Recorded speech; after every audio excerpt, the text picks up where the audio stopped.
I'm going to give you 14 pieces of advice that I've learned from fixing 500 people's shoulder pain as a physio and a rehab coach. Focusing on passive treatments. Have you ever wondered why massage or taping hasn't fixed your shoulder pain in the long term? Well, it's because it's not actually improving the things that matter when it comes to fixing the issue, which is improving your mobility, your strength, your reactive strength, and your confidence. I like to think of these things as buckets. So filling up those 4 buckets will then reduce your pain. So taping or massage isn't improving those things, and therefore it's not going to get you those long-term results. You've been told to have your shoulder blades down and back all the time. This common myth comes from this idea that we have good and bad postures, and a good posture is supposed to be nice and upright, shoulders down and back, and slouching or rounding your shoulders forward is seen as bad posture. Neither of these positions or postures are bad. From the research we know this, and also from my own experience I know this. The shoulder blades are designed to retract and be pinned back, but also they're designed to scoot forward and round. So no postural position is bad. Just make sure you're changing your postural position as frequently as you can and don't get too hung up about it. Not moving your spine. When I first went to the gym when I was younger, I would do the typical thing, go in and I'd do bench press, squat, deadlift. In all of these movements, we're only moving up and down, whereas our body's actually designed to move in 3 different ways: up and down, side to side, and rotate as well. So just do more side to side and rotational movements in the gym alongside your more traditional or classic strength work. Not testing your shoulder strength. We've all been to that physio where they've said, push against me or don't let me move you, and then they rank your shoulder strength 0 to 5. And there's no objective method to this. The first strength test I use for shoulder pain is the internal rotation hold. In this position, we want to get up to 15% of body weight for a 10-second hold. Then we're going to move on to the external rotation test. Again, set up in this position, but we're going to go for 10% of body weight for a 10-second hold. Then we've got the 5 rep max floor press. So for guys, we should be aiming for 50% of your body weight, and for girls, we should be aiming for 35% of your body weight. Then we have the single arm row as well for the 5 rep max. Again, 50% of body weight for guys, 35% of body weight for girls. These tests actually give us some numbers and then allow us to see if there's any massive deficits side to side in terms of strength, and therefore we can actually focus the rehab and hone in on what the weakness is. Not testing range of motion. Again, similar to the strength, a lot of the time when you go see a physio or coach, if they're just looking at you moving, that's a great thing to do. But in terms of looking at your shoulder flexion, your internal rotation, and your external rotation, we need some numbers again to see if you're hitting normal benchmarks and if there's room for improvement side to side. So for shoulder flexion, we should be aiming for 180 degrees on both arms. For internal rotation and external rotation, it should be between 80 and 90 degrees. A really simple way to do this is just to use this app. I'll attach the link down below in the description. You can do this on your own. You simply put your phone with the app open on that lever, and then as you're going through the movement, you click start, and it will then measure the range of motion in degrees. Stopping all other upper body training. A lot of people, when they get shoulder pain, they tend to stop doing everything else upper body wise. They stop pressing, they stop pulling, they stop doing any accessory work. This is probably one of the worst things you can do, because strength and just general muscle mass is really important when it comes to fixing injuries, but also preventing future injuries as well. The best thing you can do is just work around the shoulder injury and still do pressing and pulling movements within a manageable pain score. So if you think of a score of 0 to 10, 10 being the worst pain, 0 being nothing, if you can find movements where you can work within that 0 to 3 out of 10 range, that's absolutely fine. Some good variations for pressing, where you might be getting pain with a barbell, swap to a dumbbell or a kettlebell and go for single arm variations. A lot of the time, people just find this a lot more comfortable than pressing with a barbell. Training too much too soon. A lot of people, as soon as they get pain free with rehab, they tend to rush it and then jump back to the movement that was causing them pain initially, and they go way too heavy. And then you're back to square one.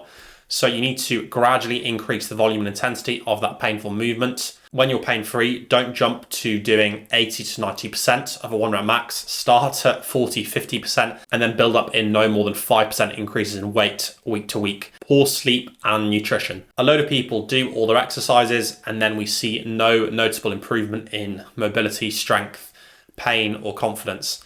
And then I delve a little bit deeper and they're sleeping 6 hours a night, they're going out every weekend, and they're not eating enough protein. If you think about building a house, you need incredibly strong foundations to make a stable and solid house. The sleep and the nutrition are the foundations of training and rehab. So you need to make sure you're getting 7 to 9 hours of decent quality sleep. You need to make sure you're eating enough protein. So I would go for 1.5 to 2 grams per kilo of body weight, and reducing your alcohol consumption as well, because that can cause inflammation and increase pain levels. Poor hanging strength.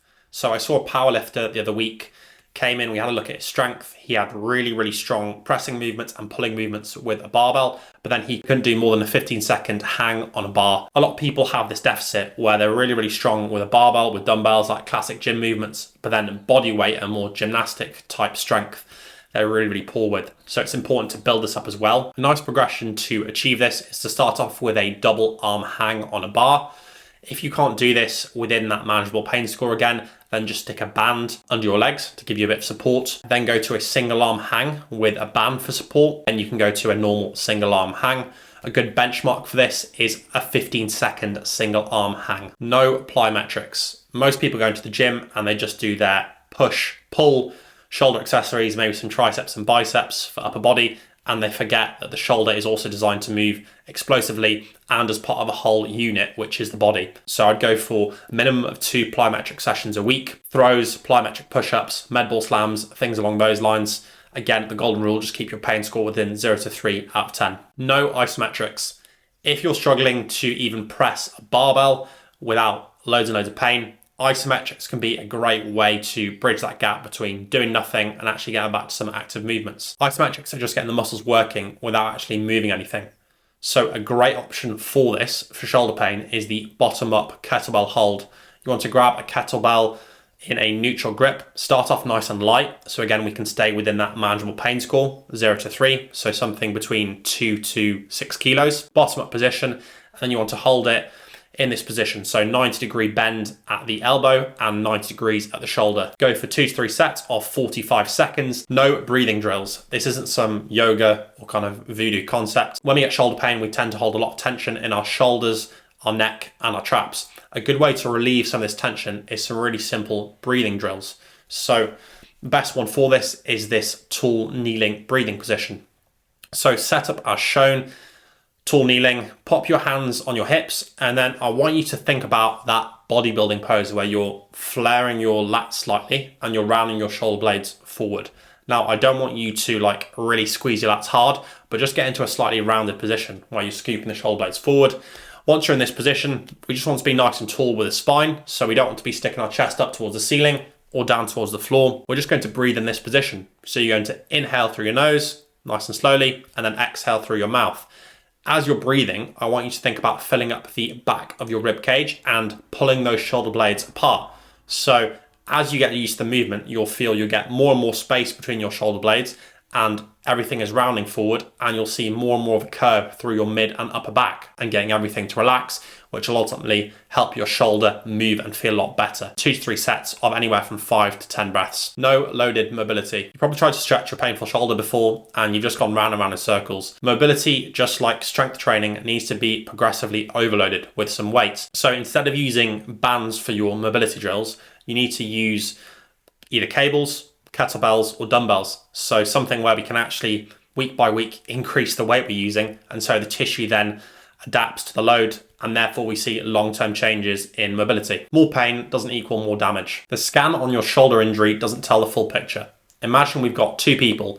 One person goes in, gets a scan on the shoulder, it shows really, really bad damage. Person number 2 goes in, there's no damage or minimal damage on the shoulder. The person who's got loads and loads of damage on the scan might not be experiencing much pain, but the person who hasn't got anything wrong with them, just by looking at the scan, has loads of pain.